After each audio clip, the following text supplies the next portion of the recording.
ಎಲ್ಲರಿಗೂ ನಮಸ್ಕಾರ. ನಿಮ್ಮ ಶ್ರಾವ್ಸ್ ಕಲ್ಪವೃಕ್ಷ ಚಾನಲ್ಗೆ ಸ್ವಾಗತ. ಇವತ್ತು ಈ ಒಂದು ದೋಸೆನ ಅಥವಾ ಗರಿಗರಿಯಾಗಿರ್ತಕ್ಕಂಥ ದೋಸೆನ ಮಾಡಲಿಕ್ಕೆ ಯಾವುದೇ ರೀತಿಯ ಅಕ್ಕಿ ಹಿಟ್ಟಾಗಲಿ, ಅಕ್ಕಿ ಆಗಲಿ, ಉದ್ದಿನ ಬೇಳೆ ಆಗಲಿ, ಫರ್ಮೆಂಟೇಷನ್ ಆಗಲಿ ಯಾವುದು ಬೇಡ. ಸಿಂಪಲ್ಲಾಗಿ ಒಂದೇ ಒಂದು ಕಪ್ ರವೆಯಿಂದ ಈ ರೀತಿ ಗರಿಗರಿಯಾಗಿರ್ತಕ್ಕಂಥ ಕ್ರಿಸ್ಪಿಯಾಗಿರ್ತಕ್ಕಂಥ ಒಂದು ದೋಸೆನ ಯಾವ ರೀತಿ ಮಾಡೋದು ಅಂತ ನೋಡ್ಕೊಳ್ಳೋಣ. ಮೊದಲಿಗೆ ನಾನಿಲ್ಲಿ ಒಂದು ಜಾರಿಗೆ 1 ಕಪ್ ಆಗುವಷ್ಟು ಚಿರೋಟಿ ರವೆ ತೊಗೊಂಡಿದ್ದೀನಿ. ನೆನಪಿರಲಿ, ಇಲ್ಲಿ ಬಳಸಿರೋದು ಚಿರೋಟಿ ರವೆ. ನೀವು ಕೂಡ ಚಿರೋಟಿ ರವೆನ ತೊಗೊಳ್ಳಿ. ಯಾಕಂದರೆ ಕೆಲವೊಂದು ಸರಿ ರವೆ ತೀರ ಸಣ್ಣ ಇತ್ತು ಅಂತಂದರೆ ಇಲ್ಲಿ ಚೆನ್ನಾಗಿ ಬರೋದಿಲ್ಲ. ಹಾಗೆ 2 ಸ್ಪೂನ್ ಆಗುವಷ್ಟು ಕಡಲೆ ಹಿಟ್ಟು, ಹಸಿ ಕಡಲೆ ಹಿಟ್ಟು ಸೇರಿಸ್ಕೊಂಡಿದ್ದೀನಿ. ಹಾಗೆ 2 ಸ್ಪೂನ್ ಆಗುವಷ್ಟು ಮೈದಾ ಹಿಟ್ಟನ್ನು ಸೇರಿಸ್ಕೊಂಡಿದ್ದೀನಿ. ಮೈದಾ ಹಿಟ್ಟು ಇಂಟ್ರೆಸ್ಟ್ ಇಲ್ಲ ಅಂದರೆ ಗೋಧಿ ಹಿಟ್ಟು ಹಾಕ್ಕೊಳ್ಳಿ. ಹಾಗೆ ಒಂದು ಸಣ್ಣ ಆಲೂಗಡ್ಡೆನ ಸಿಪ್ಪೆ ತೆಗೆದು ಈ ರೀತಿ ತುರಿದು ನೀರಲ್ಲಿ ಹಾಕಿ ಇಟ್ಕೊಂಡಿದ್ದೆ. ಇದನ್ನು ಸೇರಿಸೋದ್ರಿಂದ ದೋಸೆ ಇನ್ನೂ ಕ್ರಿಸ್ಪಿಯಾಗಿ ಬರುತ್ತೆ. ಹಾಗಾಗಿ ಒಂದು 1/4 ಕಪ್ ಆಗುವಷ್ಟು ಮೊಸರು, ನಾನಿಲ್ಲಿ ತೊಗೊಂಡಿರ್ತಕ್ಕಂಥ ಕಪ್ಪು ಯಾವ ಕಪ್ಪಿಂದ ರವೆ ತೊಗೊಂಡಿದ್ದೆ ಅದೇ ಕಪ್ಪಿಂದ ಒಂದು 1/4 ಕಪ್ ಆಗುವಷ್ಟು ಮೊಸರು ತೊಗೊಂಡಿದ್ದೀನಿ. ಹಾಗೆ ಒಂದು ಸ್ವಲ್ಪ ಕಲರ್ಗೋಸ್ಕರ ಒಂದು ಅರ್ಧ ಸ್ಪೂನ್ ಆಗುವಷ್ಟು ಸಕ್ಕರೆ ಸೇರಿಸ್ಕೊಂಡಿದ್ದೀನಿ. ಇವಾಗ ಇದನ್ನು ಒಂದು ಸ್ವಲ್ಪನೂ ತರಿ ಇಲ್ಲದೆ ರೀತಿಯಲ್ಲಿ ನುಣ್ಣಗೆ ರುಬ್ಕೊಳ್ಬೇಕು. ಅಂದರೆ ಹಾಕಿರ್ತಕ್ಕಂಥ ಆಲೂಗಡ್ಡೆ ಒಂದು ಪೀಸ್ಗಳು ಸ್ವಲ್ಪನೂ ಇರಬಾರ್ದು. ಆ ರೀತಿಯಲ್ಲಿ ಈ ರೀತಿ ನುಣ್ಣಗೆ ನಾವು ಬೆಣ್ಣೆ ರೀತಿಯಲ್ಲಿ ರುಬ್ಕೊಳ್ಬೇಕು. ರವೆ ಕೂಡ ಕರೆಕ್ಟಾಗಿ ರುಬ್ಬಿರಬೇಕು. ನೋಡಿ, ಇಷ್ಟು ರುಬ್ಕೊಂಡಿದ್ರೆ ಸಾಕು. ಇವಾಗ ಇದು ರೆಡಿಯಾಗಿದೆ. ಇದನ್ನು ನಾನಿಲ್ಲಿ ಒಂದು ಪಾತ್ರೆಗೆ ತಗೊಳ್ತಿದ್ದೀನಿ. ಈ ಒಂದು ದೋಸೆನ ಸಿಂಪಲ್ಲಾಗಿ ಕೇವಲ 10 ನಿಮಿಷದಲ್ಲಿ ಮಾಡ್ಕೊಳ್ಬೋದು. ಅಂದರೆ ರುಬ್ಬಲಿಕ್ಕೆ ಒಂದು ಟೈಮ್ ಕೊಟ್ಟರೆ ಸಾಕು. ರುಚಿಗೆ ತಕ್ಕಷ್ಟು ಉಪ್ಪನ್ನ ಸೇರಿಸ್ಕೊಂಡಿದ್ದೀನಿ. ಹಾಗೆ ಇನ್ಸ್ಟೆಂಟಾಗಿ ಮಾಡ್ತಿರೋದ್ರಿಂದ ಒಂದೇ ಒಂದು ಚಿಟಿಕೆ ಆಗುವಷ್ಟು ಅಡುಗೆ ಸೋಡಾ ಬಳಸ್ಕೊಂಡಿದ್ದೀನಿ. ಇವಾಗ ಕರೆಕ್ಟಾಗಿ ಕಲಿಸ್ಕೊಂಡು ಬಿಡೋಣ. 10 ನಿಮಿಷ ಕೂಡ ಬೇಡ ಈ ದೋಸೆಗೆ, ರವೆ ದೋಸೆ ಮಾಡಲಿಕ್ಕೆ. ಕೇವಲ 5 ನಿಮಿಷದಲ್ಲಿ ರವೆ ದೋಸೆನ ಕ್ರಿಸ್ಪಿಯಾಗಿ ನಾವು ಮಾಡ್ಕೊಳ್ಬೋದು. ನೋಡಿ, ಎಲ್ಲ ಹಾಕಾದ್ಮೇಲೆ ಒಂದ್ಸರಿ ಕೈ ಆಡಿಸ್ಕೊಳ್ಳಿ. ಕರೆಕ್ಟಾಗಿ ಬ್ಯಾಟರ್ ನೋಡ್ಕೊಳ್ಳಿ. ತೀರಾ ನೀರು ಆಗಿರಬಾರ್ದು, ತೀರಾ ಗಟ್ಟಿನೂ ಆಗಿರಬಾರ್ದು. ಒಂದು ಸ್ವಲ್ಪ ನೀರು ಸೇರಿಸ್ಕೊಂಡು ದೋಸೆ ಹಿಟ್ಟಿನ ಬ್ಯಾಟರ್ಗೆ ತೊಗೊಂಡ್ರೆ ಆಯಿತು.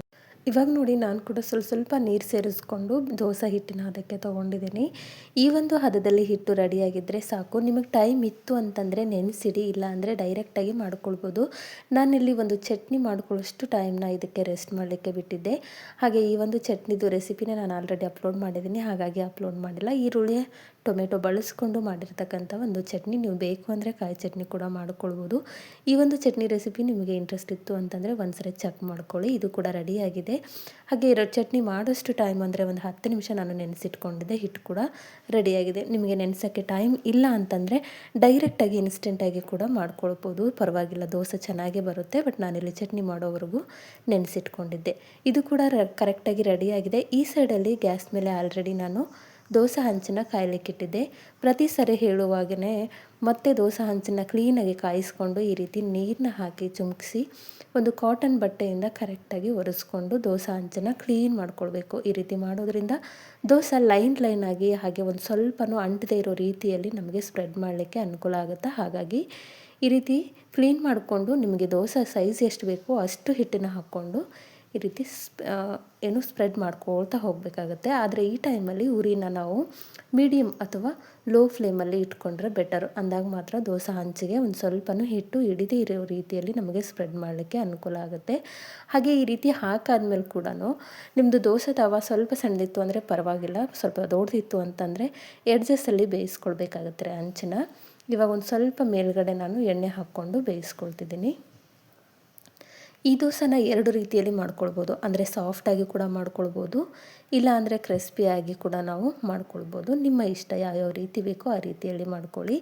ಸ್ವಲ್ಪ ಆಚೆ ಈಚೆ ಸರಿಸಿ ನೀವು ಹಂಚಿನ ಬೇಯಿಸ್ಕೊಂಡಾಗ ಈ ರೀತಿ ಕೆಂಪಾಗೋವರೆಗೂ ವೆಯ್ಟ್ ಮಾಡಿದರೆ ನಿಮಗೆ ಬೇಕಾಗಿರ್ತಕ್ಕಂಥ ದೋಸೆ ಪರ್ಫೆಕ್ಟಾಗಿ ರೆಡಿಯಾಗಿರುತ್ತೆ. ನೋಡಿ, ಇದು ನಾನಿಲ್ಲಿ ತೀರಾ ಕ್ರಿಸ್ಪಿನೂ ಅಲ್ಲ, ತೀರಾ ಸ್ಮೂತು ಅಲ್ಲ, ಒಂದು ಲೆಕ್ಕಕ್ಕೆ ನಾನಿಲ್ಲಿ ದೋಸೆನ ಬೇಯಿಸ್ಕೊಂಡಿದ್ದೀನಿ. ಸ್ವಲ್ಪ ದಪ್ಪವಾಗಿ ಹಾಕಿ ಬೇಯಿಸ್ಕೊಂಡಿದ್ದೆ. ಇವಾಗ ಮತ್ತೊಂದು ಕೂಡ ಹಾಕಿ ತೋರಿಸ್ತಿದ್ದೀನಿ. ಪ್ರತಿ ದೋಸೆ ಹಾಕುವಾಗೂ ಕೂಡ ಅಷ್ಟೇ ಒಂದು ಸ್ವಲ್ಪ ದೋಸೆ ಹಂಚನ್ನು ಕ್ಲೀನ್ ಮಾಡ್ಕೊಳ್ಳಿ. ಆ ರೀತಿ ಮಾಡ್ಕೊಳ್ಳೋದ್ರಿಂದ ನಿಮಗೆ ದೋಸೆನ ಪರ್ಫೆಕ್ಟಾಗಿ ಹಾಕ್ಕೊಳ್ಬೋದು.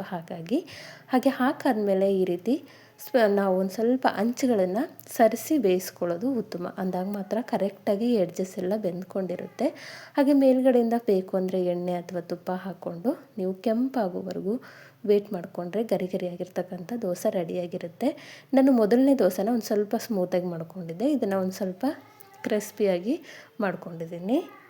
ಹಾಗೆ ಪ್ರತಿ ದೋಸೆನೂ ಬೇಯಿಸುವಾಗ ನಾವು ಮೀಡಿಯಮ್ ಫ್ಲೇಮಲ್ಲಿ ಇಟ್ಕೊಂಡು ಬೇಯಿಸ್ಕೊಳ್ಬೇಕು. ತೀರಾ ಹೈ ಫ್ಲೇಮಲ್ಲಿ ಇಟ್ಕೊಂಡು ದೋಸೆನ ಬೇಯಿಸ್ಕೊಳ್ಬಾರ್ದು. ನೋಡಿ ಎಷ್ಟು ಪರ್ಫೆಕ್ಟಾಗಿ ಬರುತ್ತೆ. ಹಾಗೆ ಆಲೂಗಡ್ಡೆ ತುರಿ ಹಾಕಿರೋದ್ರಿಂದ ಅಥವಾ ಆಲೂಗಡ್ಡೆ ಪೊಟ್ಯಾಟೊ ಬಳಸಿರೋದ್ರಿಂದ ದೋಸೆ ಪರ್ಫೆಕ್ಟಾಗಿ, ಕೆಲವೊಂದು ಸರಿ ನಾವು ರವೆಯಿಂದ ಮಾಡ್ತಕ್ಕಂಥ ದೋಸೆ ಕೆಲವೊಂದು ಸರಿ ಹಾಳಾಗುವಂಥ ಒಂದು ಚಾನ್ಸಸ್ ಇರುತ್ತೆ.